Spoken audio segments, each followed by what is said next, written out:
ETV YouTube channels లో మీ వ్యాపార ప్రకటనల కోసం ఈ నంబర్కి కాల్ చేయండి. మౌన పోరాటం, మౌన పోరాటం.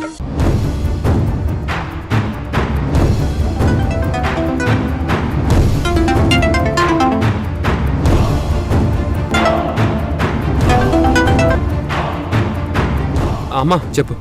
ద్వారకా ఎక్కడున్నావు? నేను చిన్న పని మీద బయటకు వచ్చానమ్మా. నీకు పనుంటే మురారిని కూడా తీసుకెళ్లేవంట, ఎందుకు? అంటే అది వాడితో చిన్న పనుందమ్మా. ఏంటా పని? అది నేను వచ్చాక చెప్తానమ్మా. సరే, పని అయిపోయిందా?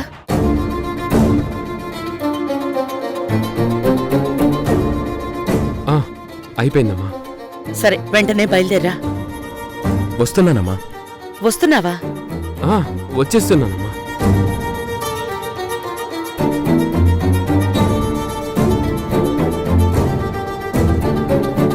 ఏంటి వీడు మాటల్లో ఏదో తేడా వినపడుతోంది.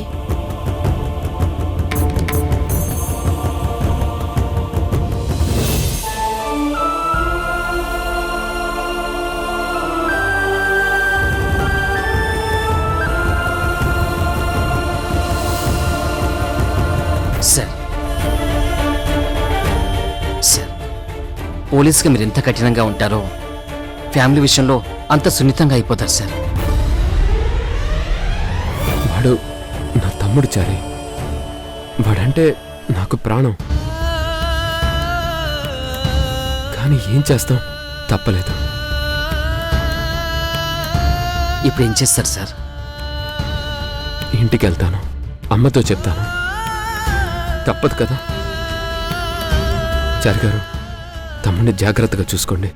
వాడు కోపంతో ఏమైనా చేసుకుంటాడేమో అబ్జర్వ్ చేస్తూ ఉండండి. నేను వెళ్ళొస్తాను. నేను చూసుకుంటాను సార్, మీరు వెళ్ళండి.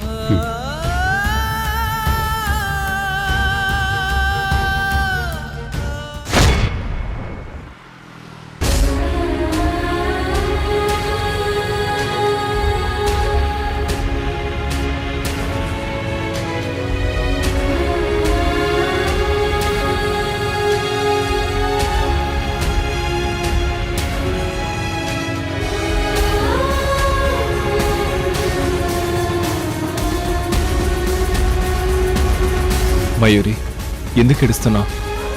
నాకేం కాలేదు కదా. మయూరి, నువ్వు అలా ఏడుస్తుంటే చూసేవాళ్ళు నేను పోయారనుకుంటారు. లేకపోతే ఏంటి? మేడం నన్ను కాపాడారు కదా. అసలేంటిది? నిన్ను కత్తితో పొడవడమేంటి? నాకు తెలియకుండా నీకు ఎవరితోనైనా గొడవలున్నాయా? నేనేమైనా హీరోనా? ఎవ్వరికీ తెలియకుండా నాకు ఫ్లాష్ బ్యాక్ ఉండడానికి. పొట్టలో కత్తి దిగగానే మాటలు గట్టిగానే వస్తున్నాయి. అసలు నిన్ను పొడిచిన వాడెవడు? అతను కార్తీక్, నిన్ను రాజశేఖర్ పొడిచాడని ఎవరికీ చెప్పొద్దు, సరేనా? అతనెవరో నాకు తెలీదు. తెలియని వాడు నిన్నెందుకు పొడిచాడు? ఏమో, ఇప్పుడు నేను బ్రతికానని ఈసారి మళ్ళీ పొడవడానికి వచ్చినప్పుడు అప్పుడు అడిగి చెప్తానులే తనెవరో. మళ్ళీ వస్తాడా? వస్తే వాణ్ణి నేను ముక్కలు ముక్కలు చేసేస్తాను. ఏ, వాడి మీద అంత కోపంగా ఉందా? ఉండదా? ఎందుకు? ఎందుకేంటి ఎందుకు? అత్తయ్య నిన్ను కాపాడింది కాబట్టి సరిపోయింది. లేదంటే నువ్వేమయ్యేవాడివి, నేనేమైపోయేదాన్ని. ఏమవుతావు? మేడం గారు మంచి సంబంధం చూస్తారు, అది చేసుకుని సంతోషంగా చచ్చిపోతాను. మయూరి, అవును కార్తీక్, నా జీవితంలో నువ్వు లేకపోతే నేను ఇంకెవరి కోసం బ్రతకాలి? నేనంటే అంత ఇష్టమా? ప్రాణం. అది ఒక్క రోజులో నిన్ను టచ్ చేయడం వల్ల పుట్టిన ప్రేమ కాదు. నువ్వు నీ క్యారెక్టర్ తెలిసిన రోజునే మొదలైన ఇష్టం. నీకే కాదు, నాకు కూడా నేను చూసిన వెంటనే ఇష్టం మొదలైంది. కానీ చెప్పాలంటే భయం. ఈ అనాథకి దుర్గగారి మేనకోడలు. ఇంకెప్పుడు నువ్వు అనాథవని అనొద్దు ప్లీజ్. ఆ మాట వినడానికి నాకు చాలా కష్టంగా ఉంటుంది. ఓకే మేడం, అస్సలు అనను. చాలు ఓవర్ యాక్షన్, ఈడియట్. చాలా థ్యాంక్స్ మయూరి. ఎందుకు? నన్ను ప్రేమిస్తున్నందుకు. ఈడియట్.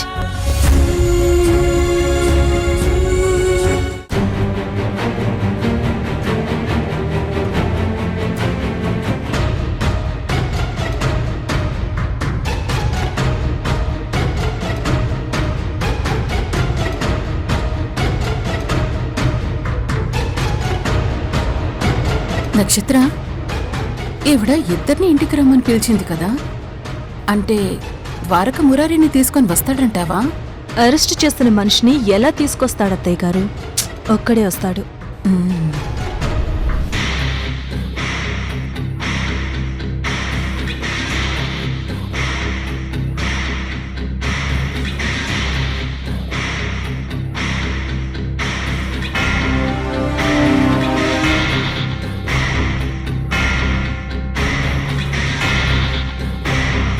ద్వారకా రే, ఏంటి ఒక్కడివే వచ్చావు? మురారెక్కడా?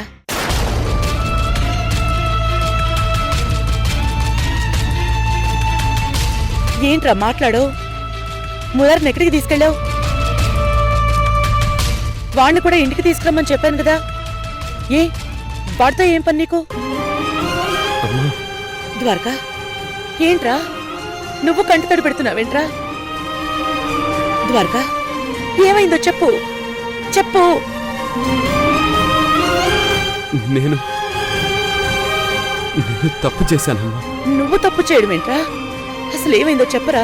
నేను ఎంతో ప్రేమించిన నా తమ్ముడిని నా చేతులతో అరెస్ట్ చేశానమ్మా.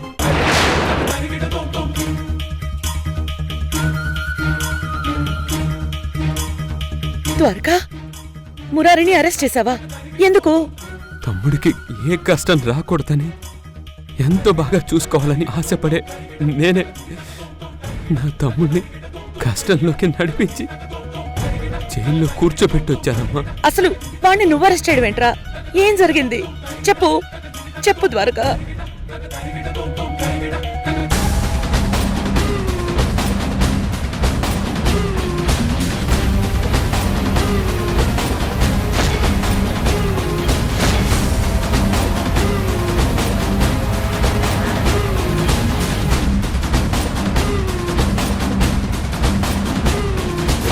రౌడీ షీటర్ పెద్ద మహేష్ చాలా పెద్ద రౌడీ అమ్మా. ఈ వైజాగ్ పోర్ట్లో ఉన్న చేపలు పట్టే జాలర్లంతా వాడి అండర్లో ఉండేవాడిని. నేను నా పవర్తో వారిని కంట్రోల్ చేయగలను, కానీ తమ్ముడిని కాపాడలేను.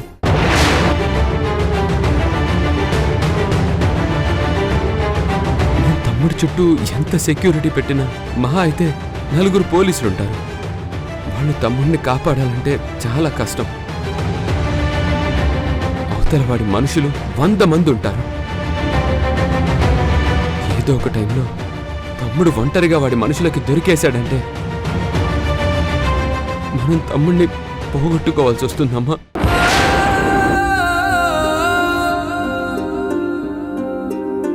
తర్వాత మనం తమ్ముడి కోసం ఎంత ఏడవాలో అని నాకు భయం వేసింది.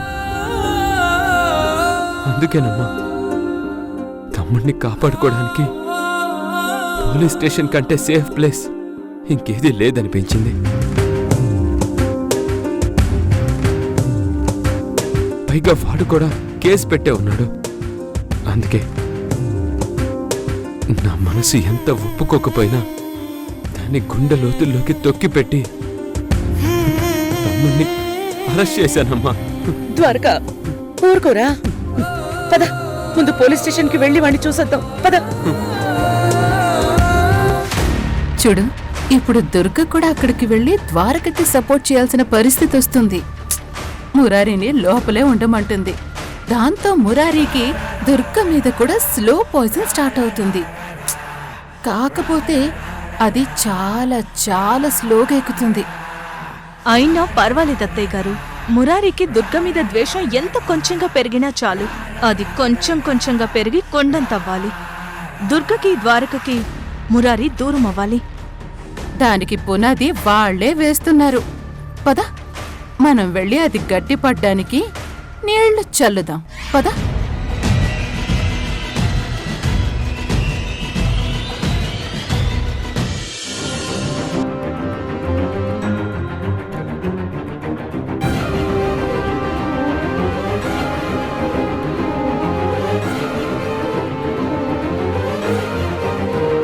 మురారి,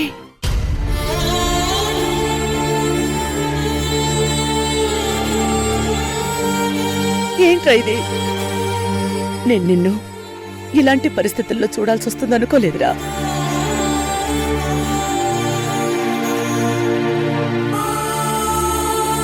మురారి, నేన్రా అమ్మని. చూడు,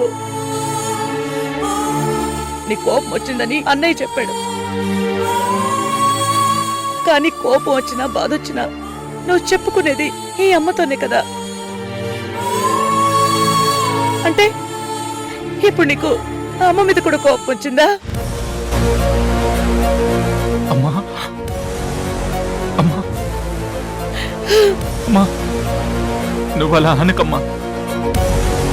నీ మీద నా కోపమేంటమ్మా? నువ్వు నా అమ్మవే. కానీ అదిగో అన్నయ్య అనవసరంగా అరెస్ట్ చేశాడమ్మా. లేదురా, నువ్వు అలా మాట్లాడుకో. అన్నయ్య ఎప్పుడూ తప్పు చేయడు. అమ్మా,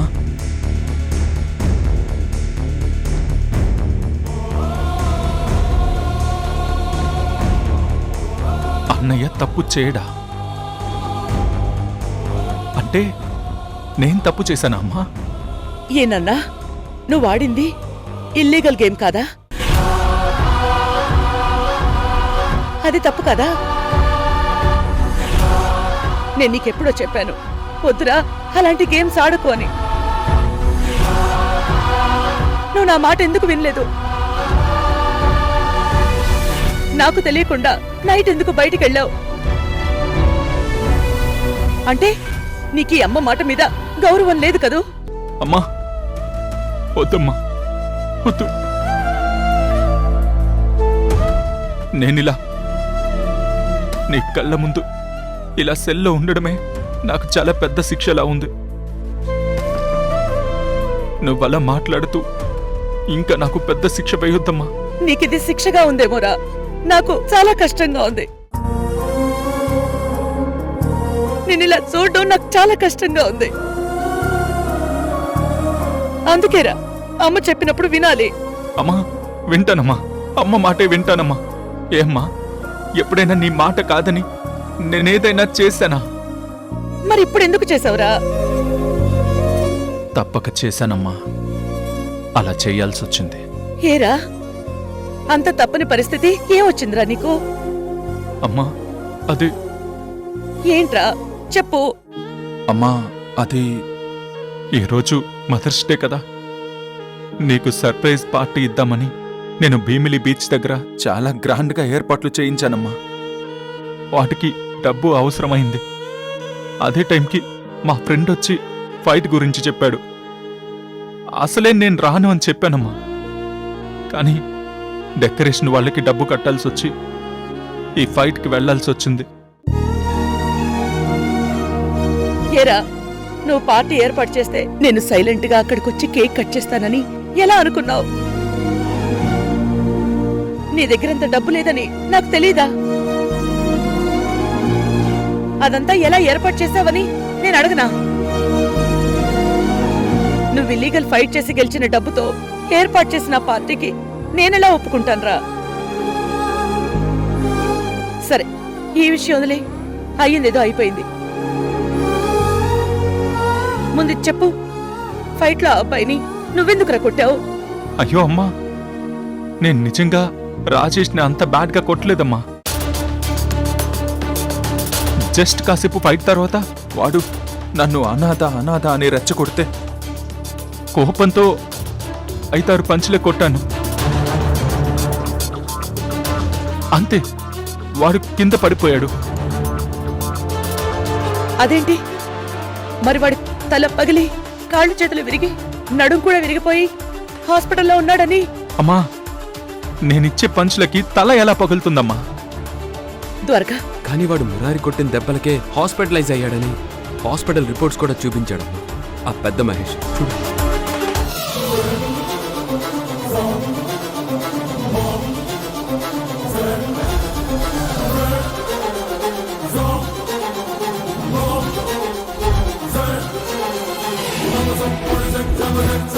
కానీ ఇక్కడ వీడికి అన్ని దెబ్బలు ఎక్కడ తగిలేరా? వాడు ముందే పడిపోయాడు కదా. నేను అదే చెప్తున్నానమ్మా.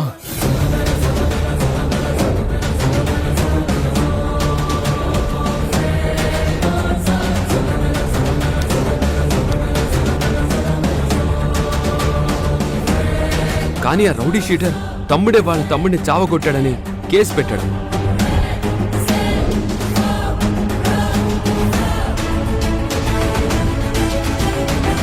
మురారి నిజం చెప్పు, నువ్వు ఫైట్ తర్వాత వాడిని మళ్ళీ కొట్టావా? అమ్మా నీ మీద ఒట్టమ్మా, నేను మళ్ళీ వాణ్ణి కొట్టలేదు.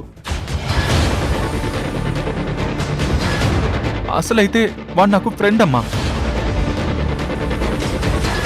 వాణ్ణి నేను ఇలా కూడా కొట్టేవాణ్ణి కాదు. కానీ వాడెందుకో సడన్ గా నన్ను అనాథ అనాథ అనేసరికి నాకు కోపం వచ్చి కొట్టానమ్మా. అమ్మమ్మ ప్లీజ్ అమ్మా, నేను నిజంగా తప్పు చేయాలని ఫైట్ చేయలేదమ్మా.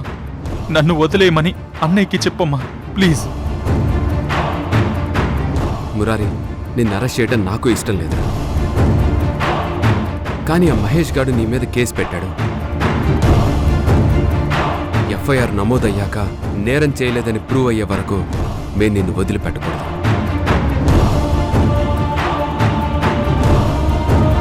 అదిగాక నువ్వు బయటకు వస్తే నిన్ను చంపేస్తానని ఆ మహేష్ గాడు వార్నింగ్ కూడా ఇచ్చాడు.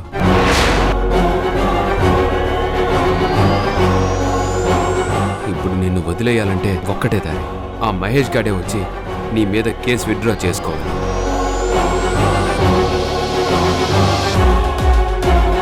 నీ మీద ఎలాంటి కోపం లేదని చెప్పాలి. ద్వారకా, ఆ రౌడీ షీటర్ ఉండేది ఎక్కడో తెలుసా? తెలుసమ్మా. అయితే పద. అమ్మా ఎక్కడికి? వాడి దగ్గరికే. వాణ్ణి నేను ఒప్పిస్తాను. నా కొడుకు తప్పు చేయలేదని నేను ఒప్పిస్తాను. కేసు విత్డ్రా చేయిస్తాను. పద వెళ్దాం రా.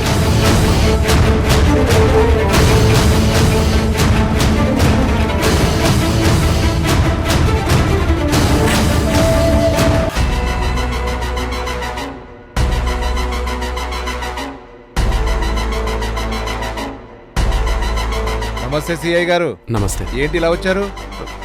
ఈవిడ ఈవిడ గురించి నాకెందుకు తెలీదు? దుర్గా గారు కదా. ఆ మధ్య ఈవిడ మీద చాలా కేసులు పెట్టి అరెస్ట్ చేయాలని చూశారు, కానీ ఒక్క నేరం కూడా రుజువు చేయలేకపోయారు. అమ్మా మీరు చాలా గ్రేటు. మిమ్మల్ని చూసి అప్పటి వరకు దుర్మార్గులుగా ఉన్న మేము మా లైన్ మార్చుకున్నాం, మంచి లైన్లోకి వచ్చాం. ఇప్పుడు అన్ని జనతా గ్యారేజ్ సెటిల్మెంట్లే చేస్తున్నాం. ఇంతకీ మీరెందుకు వచ్చారు ఇక్కడికి? మా అబ్బాయి మురారి గురించి మీతో మాట్లాడడానికి.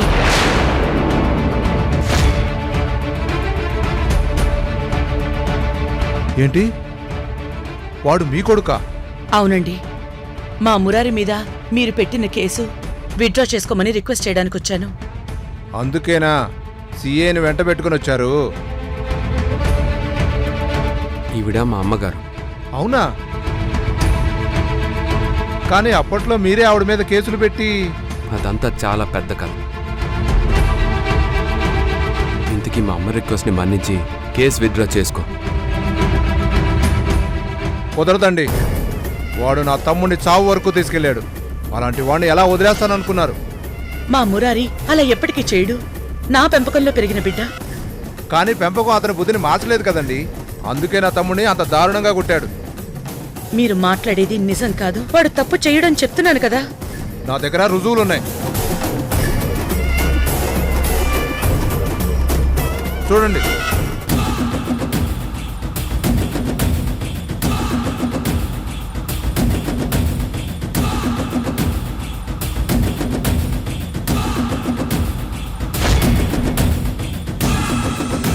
చాలా సగం నిజం చూసి తీర్పెలా చేస్తారు మీరు? సగం నిజమా? అవును, మీరు చూపిస్తుంది నిజంలో నుంచి పుట్టిన అబద్ధాన్ని, అసలు నిజాన్ని కాదు. అంటే ఇది కాకుండా వేరేదేమైనా ఉందా? ఉంది. ద్వారకా,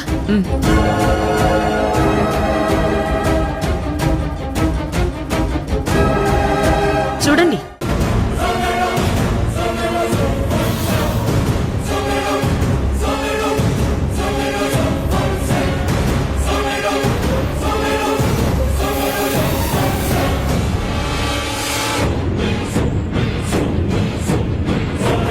అమ్మని అవమానించేలా మాట్లాడితే మా అబ్బాయే కాదు, మీరైనా ఖచ్చితంగా ఇలాగే కొడతారు.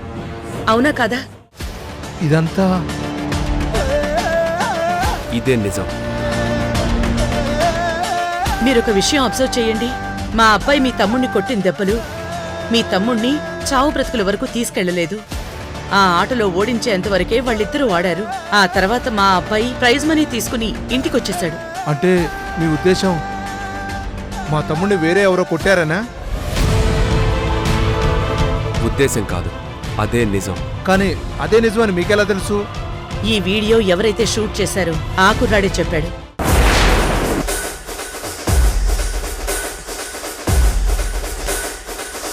తమ్ముడు, నేను నిన్ను అరెస్ట్ చేసిన కారణం ఏదైనా దానివల్ల నిన్నైతే కాపాడుకోగలిగాను. అది నాకు చాలా హ్యాపీగా అనిపించింది.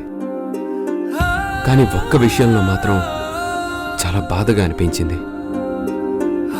నువ్వు మదర్స్ డేని అమ్మ కోసం సెలబ్రేట్ చేయాలని చాలా గ్రాండ్గా ఏర్పాట్లు చేశావు. అది మొత్తం నేను చేసిన అరెస్ట్ వల్లే చెడిపోయింది. అందుకే నేను నీకు సారీ చెప్తున్నా.